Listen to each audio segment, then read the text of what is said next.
quelqu'un qui n'a, comme, obviously, pas de maison et tout ça, mais c'est quelqu'un qui peut pas acheter les choses nécessaires en vie, pas l'argent pour la nourriture comme un lit à comme, vivre dedans. Que c'est quelqu'un qui touche le fond du baril, ils ont rien, ils ont personne qui peut les aider ou veut les aider. Pour moi, un sans-abri, c'est quelqu'un qui a perdu espoir à la vie. C'est quelqu'un qui reste sur les rues, n'a pas de maison, n'a pas d'abri, n'a pas de nourriture. Une personne au bout de son fil, disons. C'est une personne qui n'a pas de maison et vit nulle part et sur les rues. Quelqu'un qui vit en pauvreté, qui n'a pas une place pour aller se coucher le soir. Pour moi, sans-abri, c'est vraiment une personne qui n'a plus rien, qui est vraiment seule, dans la rue, désespérée, perdue, qui ne sait plus quoi faire.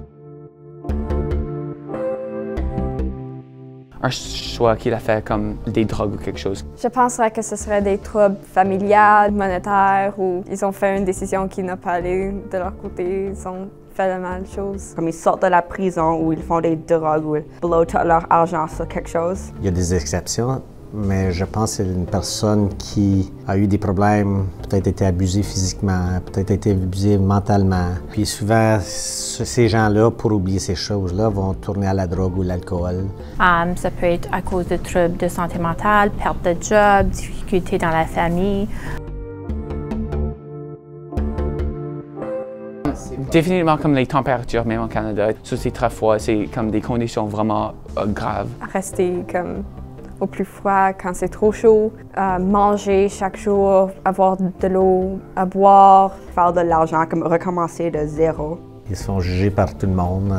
Des fois, je pense qu'ils ont choisi cette vie-là. Définitivement, ils se sentent isolés, ils se sentent seuls. Il y a le manque de nourriture, manque de vêtements, l'estime de soi. Ils sont obligés de rester sur un banc ou par terre, c'est pas bon pour eux. Comme le Busby Center, et pour avoir la nourriture ou quelque chose à dormir dans une maison.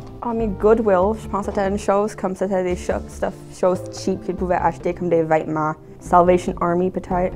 Il y a des out of the cold. Moi, j'ai déjà travaillé. Je faisais déjeuner le matin, les samedis et dimanches matin à Midland pour les sans-abri. C'était difficile. J'avais amené ma plus jeune. Je me sentais comme... Je voulais plus que ma fille voie ça. J'ai trouvé ça que c'était trop difficile pour elle de voir ça. Peut-être que je ne devrais pas me sentir de cette façon-là, mais j'ai trouvé ça difficile pour eux. Même pour moi, des fois, je me dis. Il y a des places, oui, mais souvent elles sont pleines. Elles sont toujours débordées. Il y a toujours plein de personnes sans abri, comme on le dit, et on en a toujours 2-3 qui seront dans la rue, obligatoirement. C'est meilleur que rien, définitivement, mais comme ça peut être amélioré un peu plus. C'est efficace, mais il en faudrait beaucoup plus. Non. Je pense pas qu'il y a assez de place pour tous les sans-abri. Je pense juger combien de personnes sont sur les rues, je pense pas qu'ils sont très efficaces. Il y a trop de personnes. Ils sont très efficaces. On en a besoin, c'est certain, parce que sinon, il y en a, je suis certain, qui vont commettre des crimes pour aller en prison. De même, ils savent qu'ils peuvent avoir des repos. So, avoir quelqu'un qui peut lui aider, même un peu avec une maison ou comme l'argent ou le vêtement, juste pour avoir un emploi ou quelque chose comme ça. Oui, mais c'est comme difficile. Surtout leurs conditions. Mais s'ils font des drogues, c'est difficile de lâcher ça. Surtout quand tu as comme personne ou nulle part à aller. Je pense qu'avec de l'effort, ça peut arriver. Je pense que s'ils continuent à juste travailler, demander de l'aide. Oui, mais il faut que ça vienne d'eux autres. À un moment donné, il faut que toi, tu décides que je veux m'en sortir. Puis, comme ça dit dans la Bible, chaque miracle que Jésus a fait, il dit c'est ta foi qui t'a sauvé, c'est toi qui voulais changer. Puis je crois que les sans-abri, s'ils veulent changer, il faut que ça vienne d'eux autres. Je pense que ça peut être très difficile de le faire seul, sans appui de la communauté. Je pense que c'est important de se trouver de l'aide pour pouvoir le faire. Oui, s'ils s'y prennent bien, qu'ils connaissent les bonnes personnes, ou qu'ils rencontrent par exemple les bonnes personnes, je pense qu'ils peuvent se rétablir dans la vie normale qu'ils avaient avant. Il y a deux parties comme éthique et morale. Moralement, je veux comme donner, lui supporter car il a besoin, mais j'ai aussi il y a des places dans Barrie que c'est très dangereux de faire ça, sur comme les plus like they offer the highway, je le vois des fois. So faire ça comme encouraging that, c'est pas la meilleure chose. So donner l'argent aux comme Busby Center, ça aide aussi. Si j'avais comme du nourriture ou de l'eau, je donnerais ça, mais pas du monnaie. Ça peut causer des problèmes. J'irais déjà interpeller probablement la personne, lui demander qu'est-ce qui s'est réellement passé. Après j'irais sûrement lui dire d'aller là où il faudrait qu'il aille pour trouver de l'aide. On voit ça souvent à Barrie quand tu arrives au feu de circulation à certains endroits, puis ils ont des enseignes, puis c'est écrit ça. Par expérience personnelle, je sais que si je donnerais l'argent à mon neveu, je sais exactement ce qu'il va faire. C'est peut-être une de ces raisons-là pourquoi que j'hésite de donner de l'argent. Dire s'il a faim, le sortir à un restaurant, puis on voit ça dans un film, le sortir pour dîner ou quelque chose de même, puis tu payes la facture. Well, ça arrive, right? Puis on ne donne pas toujours de l'argent. Parce que souvent, ils ont l'air sketchy, mais on devrait des fois leur donner de l'argent. Mais c'est juste, tu sais pas qu'est-ce qu'ils vont faire avec l'argent.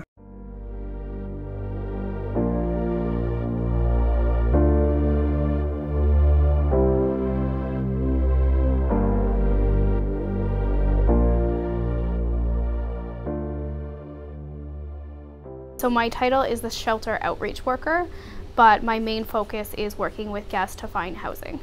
I'm a shift shelter lead, so essentially I just run the day-to-day operations at the shelter. I'm here from 9 to 6 every single week, Monday to Friday, and I oversee daytime operations. I'm the Family Services Director here at the Midland Salvation Army.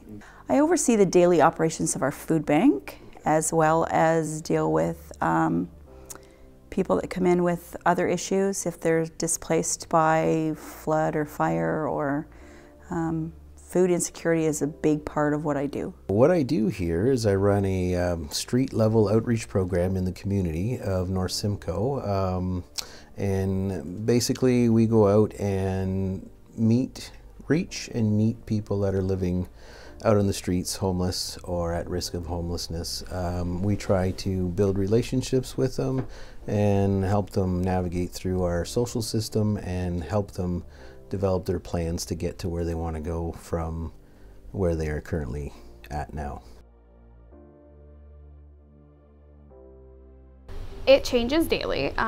We always see fluctuating numbers. I mean, homelessness is never stagnant, it's never the same thing. We're always changing, we're always adapting every day, whether it's applying for birth certificates and photo ID just so that they can get that step up to a job, or for housing.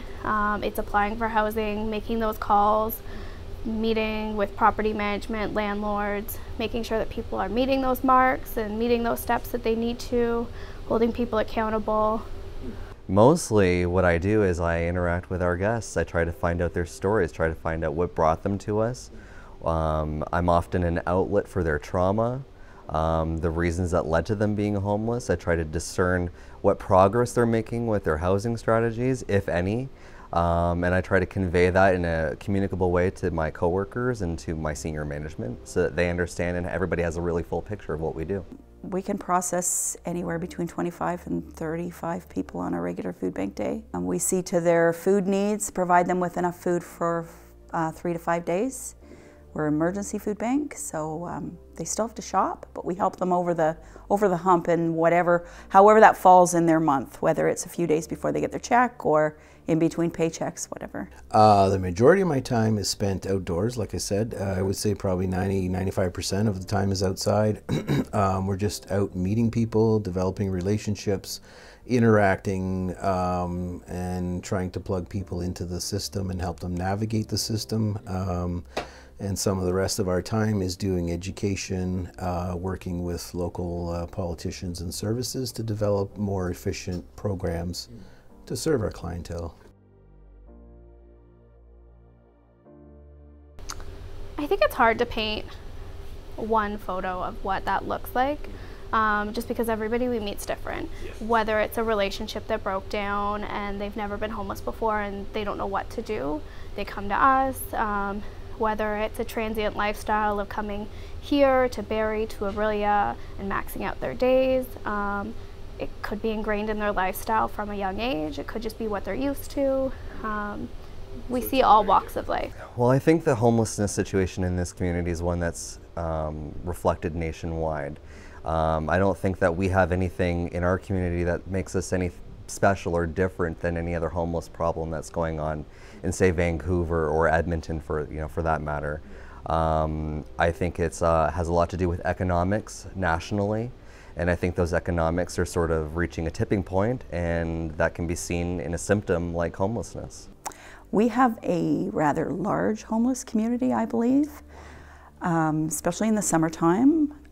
It's my understanding that some of our homeless community travel towards the city in the winter months because there's more availability to social services, as well as in Toronto, where there's subways and things, there's warmer places for them outside.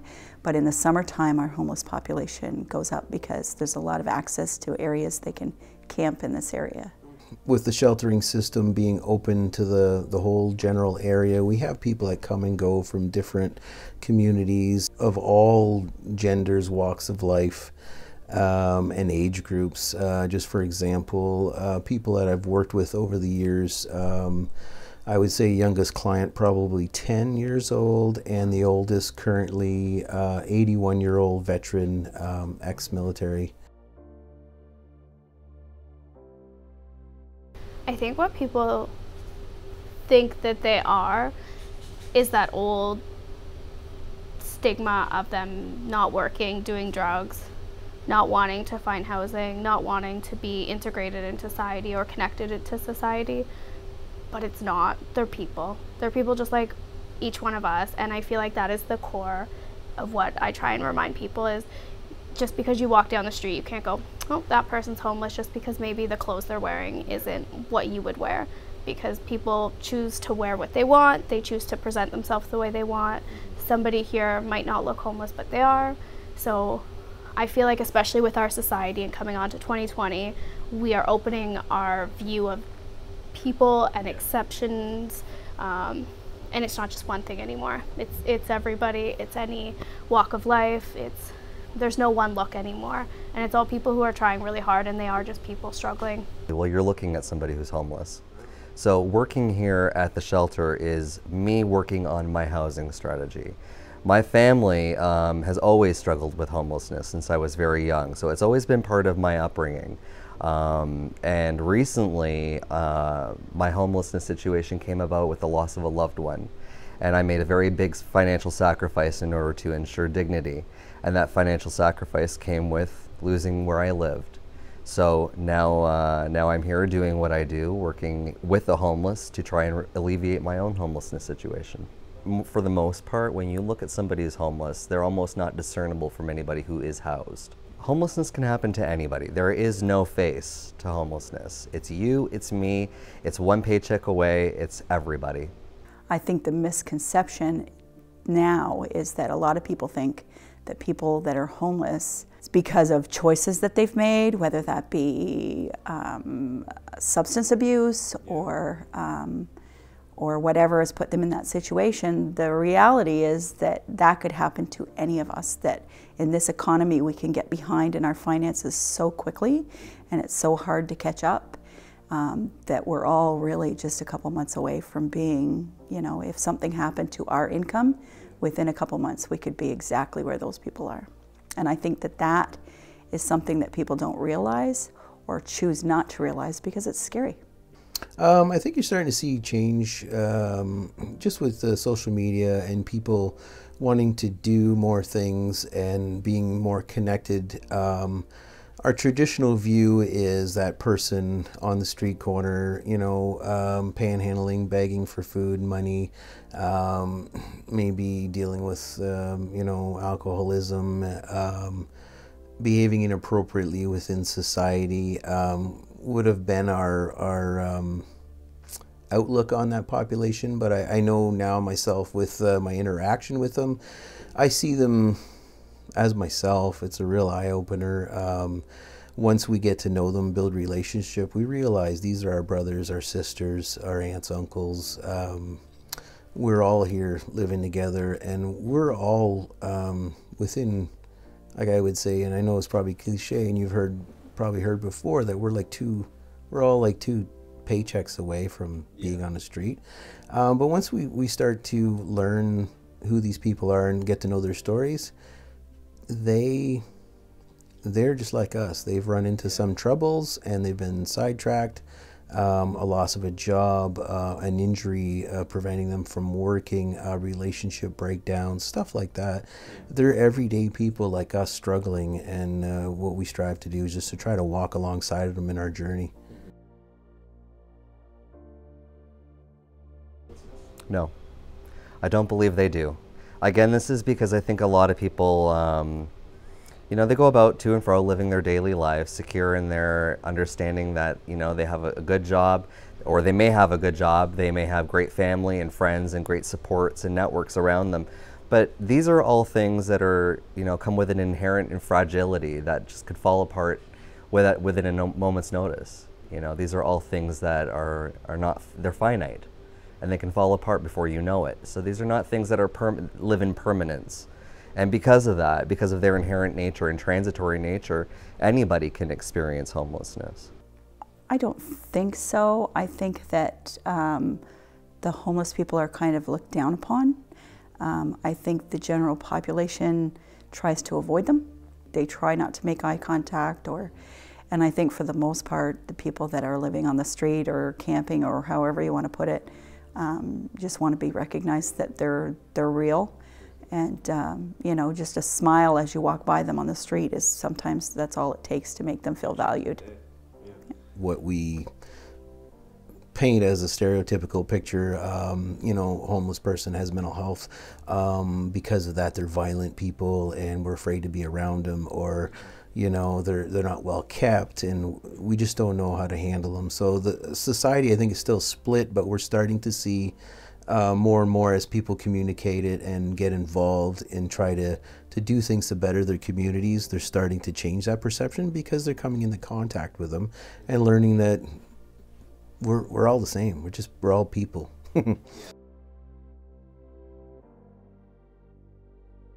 I like to always think and remind people that we're all just one step away from homelessness. If you look at it with our high rent markets, housing, it's really difficult for people. So I think that homelessness is just changing in the fact that we're all one paycheck away from it. We could lose our job, we could become disabled somehow, mental health is on the rise. So I think there's so many different factors that can cause that step into homelessness. You know, there's a lot of hidden homeless. I'm not sure if you know what hidden homeless is, but that's essentially living one paycheck to paycheck, and one sickness. You know, taking time off of work could mean the difference. You know, $500 can be a material amount of money to somebody. And missing $500 worth of work time because you happen to come down with an illness can literally mean you're homeless because you cannot pay your rent. It could simply just be because your rent has gone up.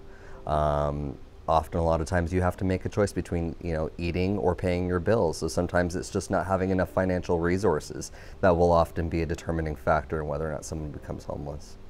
That's right. It really is about determination. It's about how much you engage in your own current situation that will determine the outcome of your homelessness or not.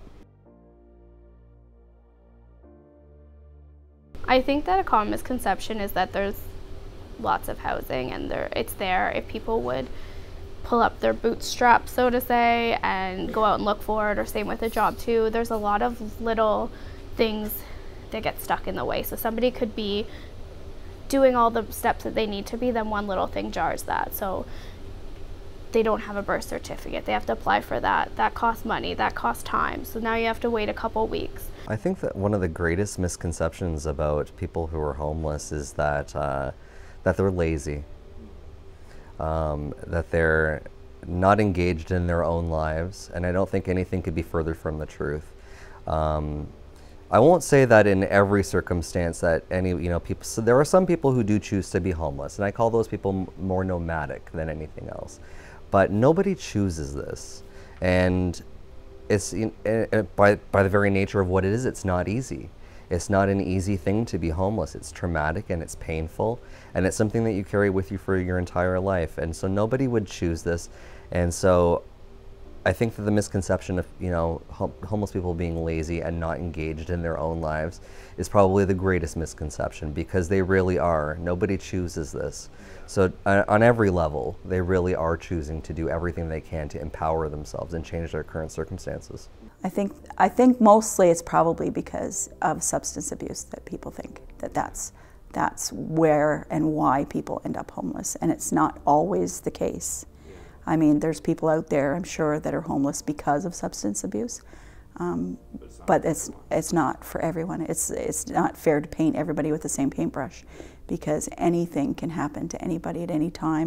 Common misconceptions are like, oh, those people are dangerous, they're violent, they're all criminals, they've done bad things. The misconceptions that they must have chosen to be on the street, or they've made a bad choice, and now they're stuck on the street as a consequence of it. And it's sort of almost like that misconception that they almost sort of deserve to be where they are, where you realize once you get to know them that it's just misfortune, bad choices, but not something that they've necessarily chosen themselves to be there, and that they can escape that. It's not, you're not stuck there forever. We can help them, and they can be helped, and they can help themselves get through it. I think to be aware that everyone's going through something, and it's easy to see through the lens of perspective that you're seeing, but you might not see what somebody else is going through. You might not know that they had a death in the family, or that they're struggling with mental health. And one small thing, if you don't have that support system, if you don't have that wraparound to catch you when you're falling at your lowest point, it's so easy to slip into homelessness or addiction or mental health. So just be more understanding, be more kind. Homelessness is not, it's not forever. It can, if you're working with the right people and you're determined, it's not something that needs to be your life forever. The golden rule. Always remember that compassion is the greatest gift you can give yourself and anybody else, and always treat everybody else as you would want to be treated. It's no simpler than that. It doesn't get any simpler than treating everybody else the way you would expect to be treated. Put yourself in their shoes. What would you want for yourself if you were in that circumstance? Give them what you would want for yourself. It's really that easy. Just learn how to be selfless, exercise your compassion, and exercise your empathy. Let those be the greatest emotional and mental muscles that you have. I think that they should realize that even though choices we make shape who we become, I don't think that anybody who is homeless actually set out to be homeless. Whatever their circumstances are that have made that happen in their life, it's not something they grew up aspiring to do. And you know, in grade 11, like, you have your whole life ahead of you, and you don't know what your future holds. So remember that everybody else is just as valued as you are, and everybody else is just as loved as you are. And you know, and look at people, because who knows where you're going to be in 10 years, 15 years. I would address the younger population now, saying that, you know what, get involved. Find out what's going on in your communities, get involved, learn what this is all about and what you can do. And there are a lot of things we can do, and don't be afraid to step out there. There are people that'll walk you through it. Once you start to get to know the people, just in your own community, if you see somebody on the street, just a simple hello may be enough to uplift somebody for the day, you know, because that may be all they needed. Just inform yourself, find out what the truth really is, what's really going on out there, and there are a multitude of things you can do and get involved in at many levels. You can get heavily involved, a little bit involved, but any little piece of it goes a long way in us all coming together and helping people in their day-to-day issues, right? So. I've been homeless for over a year now. I was homeless a year in August. For me, I don't smoke, I don't drink, and I don't do drugs. Basically, my story is had a marriage breakup and then had to leave. Got my own place, and a couple other things happened, like, and just ended up not being able to go to work, and then you get behind on the rent, and you get behind on everything else, and then you get an eviction notice, and then next thing you know, you are out on the street. Well, I didn't really tell a lot of people at first, just because you're embarrassed by the whole thing that you let that happen, and you know, it's like, how could that possibly, but it's one of those snowball domino things that it just, once it starts, there's nothing you can do about it, and it just happens. It's just, and you know, for the most part, I would say a good portion of the population out there is one paycheck away from being homeless. And all you have to have is something happen to you that's a financial burden, and you're screwed. Even for me, before I became homeless, most people think that, you know, they're just lazy because they don't want to find a job or this, that, and the other thing, and that's not true. I mean, that's so not true. It's just like in my case, it's just I had a job, been there for 18 years, so it's like it's not that wasn't the problem. I just couldn't make enough money to afford to live. Most people that are homeless are there because, you know, they've either had some tragic thing happen in their, you know, in their life, or they just, like me, just, pardon my language, shit just happens. Well, a lot of people think that, you know, that they're not trying to find a job, or they're not trying to look for a place to live, which is not true. There are people in here that have a job. They go to it every day. They just don't have a place to live. Just stuff happening to you, you can end up here, and it's not, I don't want to be here. I would much rather not be here, but I'm glad here is here. You know, outside, like I have experienced more kindness and generosity from the people in this town that I ever thought was there. Just random acts of kindness. It's been awesome. That's what gets me through every day, is out there. It's just because you never know what the circumstances are, and until you walk a mile in somebody's shoes, is everybody's story is different. You know, you don't know. I mean, you know, like, you think you might have the worst story, and then you hear somebody else's, and it's like, wow, I'm not even close to being in that bad a situation. Unfortunately, you know, it's a lot of people fall through the cracks, the government cracks, because they can't get any help, which is me, basically. I can't get any help from anybody. Social media and whatever, people just are brought up thinking homeless people are not an asset to society and what have you, and that's not true. There's people out there with, you know, master's degrees that are homeless. Unfortunately, it just happens. You can't predict it. It just happens.